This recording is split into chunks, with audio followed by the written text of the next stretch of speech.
Your dog finally got what it deserved, Janet said over the phone, her voice full of satisfaction. Now my cats can visit without that monster bothering them. I gripped the steering wheel tightly, speeding to the emergency vet. My heart pounded as I thought of Max, my 3-year-old German Shepherd. He had collapsed after breakfast, the same meal my mother-in-law, Janet, had prepared that morning. "What'd you do to Max?" I asked, my voice shaking with anger. "Oh, just a little something to calm him down," she said casually. "They'll be fine. Maybe next time you'll train your dog properly." I couldn't believe what I was hearing. Janet had always disliked Max, but this was beyond anything I imagined. Max wasn't just a pet. He had been my comfort after my husband, Mike, and I lost our baby. But Janet never understood. She hated Max, saying he was a poor substitute for the grandchild she would never have. As I reached the clinic, his staff rushed out with a gurney. "Mrs. Mitchell," Dr. Santos greeted me. "We need to run tests right away. Do you know what happened?" I swallowed hard, explaining how Max had collapsed and how Janet had just called, bragging about putting something in his food. Dr. Santos's face darkened. "We need to document everything. This is a crime." My phone buzzed with messages from Janet. "Dogs are replaceable. Maybe now you can focus on giving me real grandchildren. Mike never wanted that much anyway." I forwarded the messages to the vet, then called Mike. My hands were shaking. "Anna? What's wrong?" he asked. "Your mother poisoned Max," I said. She just admitted it. Silence. Then finally, that's impossible." "Check your messages." I recorded her call. He exhaled sharply. "I'm on my way." Dr. Santos returned with x-rays. "We found small capsules in Max's stomach. We're sending them to the lab." This was done on purpose. "Will he survive?" I asked, my voice breaking. "We caught it early, thanks to you." "But Anna," she leaned in, "this isn't just about Max. People who do this often escalate. You need to be careful." Mike arrived, his face pale as he looked at the evidence. "I never thought. I knew Mom didn't like Max, but this." "She didn't just dislike him, Mike," I said, pulling away from his touch. "She tried to kill him. She enjoys hurting people." My phone buzzed again. Another text from Janet. "A dog isn't a child, Anna. Time to grow up." I showed it to Mike. His expression hardened. "The police will want to talk to her," I said. He nodded. "Good. It's time someone stopped her." Janet thought she could get away with it, but she had no idea this was just the beginning. The next few days passed in a blur of police reports, veterinary updates, and increasingly unhinged messages from Janet. Mike had moved us into a hotel temporarily, worried his mother might try something else while Max recovered at the animal hospital. "The lab results are back," Dr. Santos said during our morning update call. "We found a combination of prescription medications in those capsules.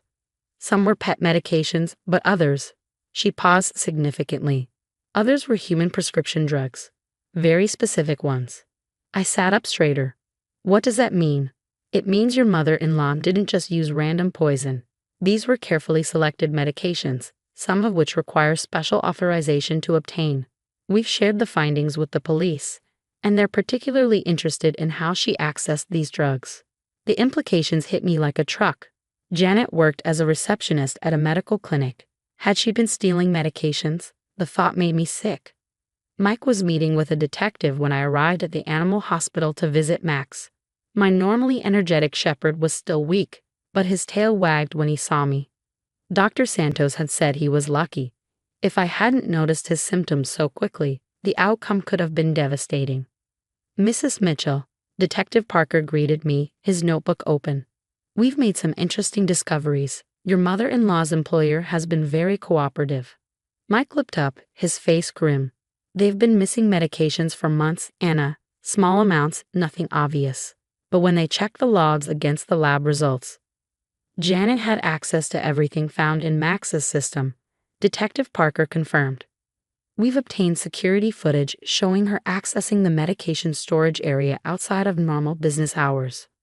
I stroked Max's head, feeling him lean into my touch. "So this wasn't just about hurting Max?" "No," the detective replied. "This appears to be part of a larger pattern.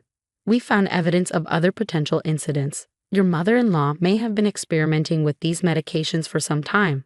Mike buried his face in his hands. I can't believe this. All those times she offered to help with Max's anxiety, saying she had special supplements. You didn't know, I said softly, though part of me wanted to scream. I told you so. I'd always refused Janet's offers to treat Max, trusting my instincts when she seemed too eager to medicate him. Detective Parker cleared his throat. We'll need to investigate other possible victims. Were there any other pets in the family who experienced unexpected health issues? Mike's head snapped up. My sister's cat died 6 months ago. Mom said she found it having seizures and tried to help, but his voice trailed off as the implications sank in. We'll need to speak with your sister, the detective said, making notes, and anyone else who might have had pets become ill after contact with your mother. Just then, my phone buzzed with a new message from Janet. I hear Max survived. Pity. But there are always accidents waiting to happen. Better watch him carefully. I wordlessly showed the message to Detective Parker, who immediately began typing on his phone. That's a direct threat. We're bringing her in for questioning now. As if on cue, we heard a commotion in the clinic's reception area. Janet's voice carried clearly. I'm here to check on my granddog. How dare you try to keep me away?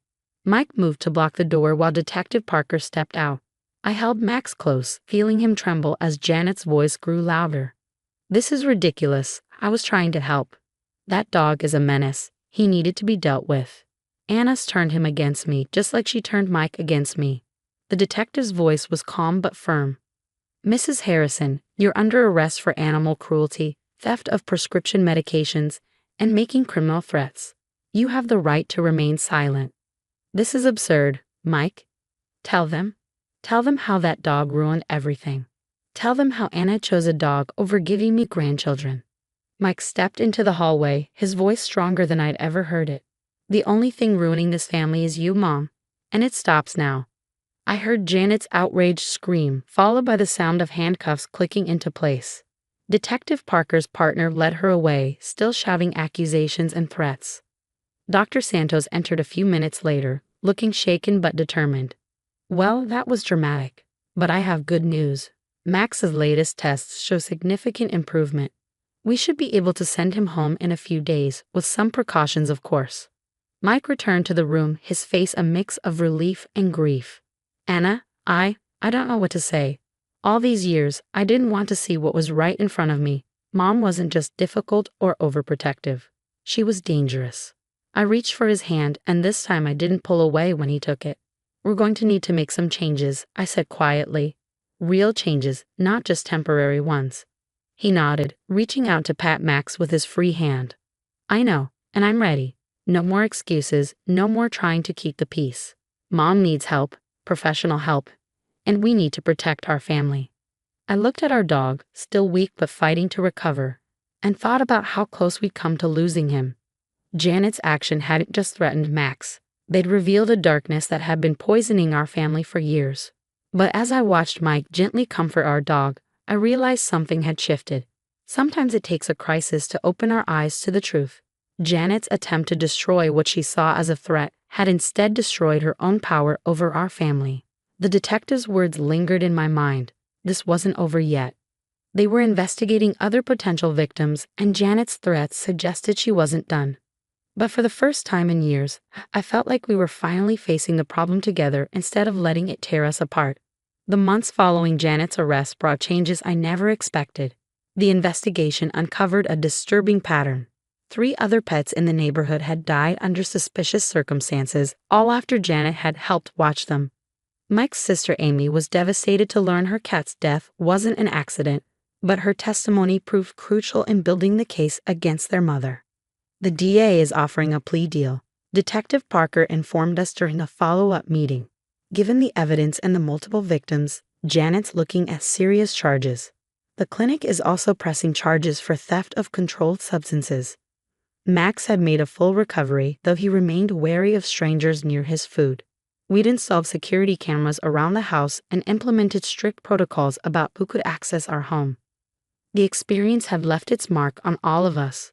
She's still claiming it was all for the family's good, Mike said, shaking his head as we left the detective's office. Says she was trying to fix our family by removing the distractions. I watched as he knelt to greet Max, who was waiting in our car. The bond between them had grown stronger through this ordeal. Mike had finally seen his mother's true nature, and with that recognition came a determination to protect what really mattered. The court date arrived on a crisp autumn morning. Janet sat at the defendant's table, looking smaller somehow without her usual air of superiority. When she turned to look at us, I expected to see anger or blame in her eyes. Instead, I saw something that chilled me more: calculation. Before the court accepts this plea, the judge began. Does the defendant wish to make a statement? Janet stood, her hands clasped demurely in front of her. I only wanted what was best for my family, she said, her voice trembling perfectly. My son and daughter-in-law were so focused on that dog, treating it like a child. I thought if the dog wasn't around. You thought poisoning multiple animals would somehow fix your family? The judge interrupted, his tone sharp. The court has evidence of at least 4 victims, Mrs. Harrison. This wasn't a moment of weakness. This was a calculated pattern of cruelty. The sentence came down harder than we expected. 3 years in prison, mandatory psychiatric evaluation, and a lifetime ban on working in medical facilities or owning pets. Janet's practiced composure finally cracked. This is your fault, she screamed as they led her away. If you'd just given me grandchildren instead of wasting time with that stupid dog. Mike stood up, his voice carrying clearly across the courtroom. No, Mom, this is your fault. And until you understand that, we can't have you in our lives. Outside the courthouse, Amy approached us with tears in her eyes. I'm so sorry I didn't believe you about Mom sooner, she told me, hugging me tight. Thank you for stopping her before she could hurt anyone else. Life gradually settled into a new normal. We moved to a house with a large fenced yard where Max could play safely. Mike started therapy to process his complicated feelings about his mother. Slowly, we began to heal. One evening, as we watched Max chasing fireflies in the backyard, Mike turned to me with a serious expression. You know what I realized? He said softly. Mom was wrong about everything. Max didn't prevent us from having a family. He helped us create one. He showed us what unconditional love really looks like. I leaned against him, thinking about how far we'd come. He also showed us how to recognize when someone doesn't have our best interests at heart, I added. Janet still writes sometimes, always with the same manipulative undertones. Her latest letter claimed she's found God in prison and wants to reconcile. We file each letter with our lawyer, maintaining the paper trail while keeping our distance. Max continues to thrive, his protective instincts now channeled into gentle care of our newest family member, a baby girl who arrived last spring. He keeps a watchful eye on her, just as he did for us when we needed him most. The security cameras remain, and we're still careful about who we trust with our family's care. Some might call it paranoid, but we learned the hard way that sometimes the biggest threats come from those who claim to love us most. Yesterday, I found Mike in the nursery, watching as Max lay protectively by the baby's crib. You know, he said quietly, I used to think Mom was right about what a family should look like. But now I understand. Family isn't about meeting someone else's expectations. It's about protecting the ones you love, whether they walk on 2 legs or 4. Looking at them, my husband, our dog who survived poisoning to become a guardian, and our daughter sleeping peacefully, I knew he was right. Janet had tried to destroy what she couldn't control, but instead she only made us stronger. Our family wasn't what she wanted, but it was exactly what we needed. Sometimes the worst betrayals lead us to our best decisions. Janet's attempt to fix our family had failed, but in its place, we'd built something genuine, something strong. And this time, we knew how to protect it.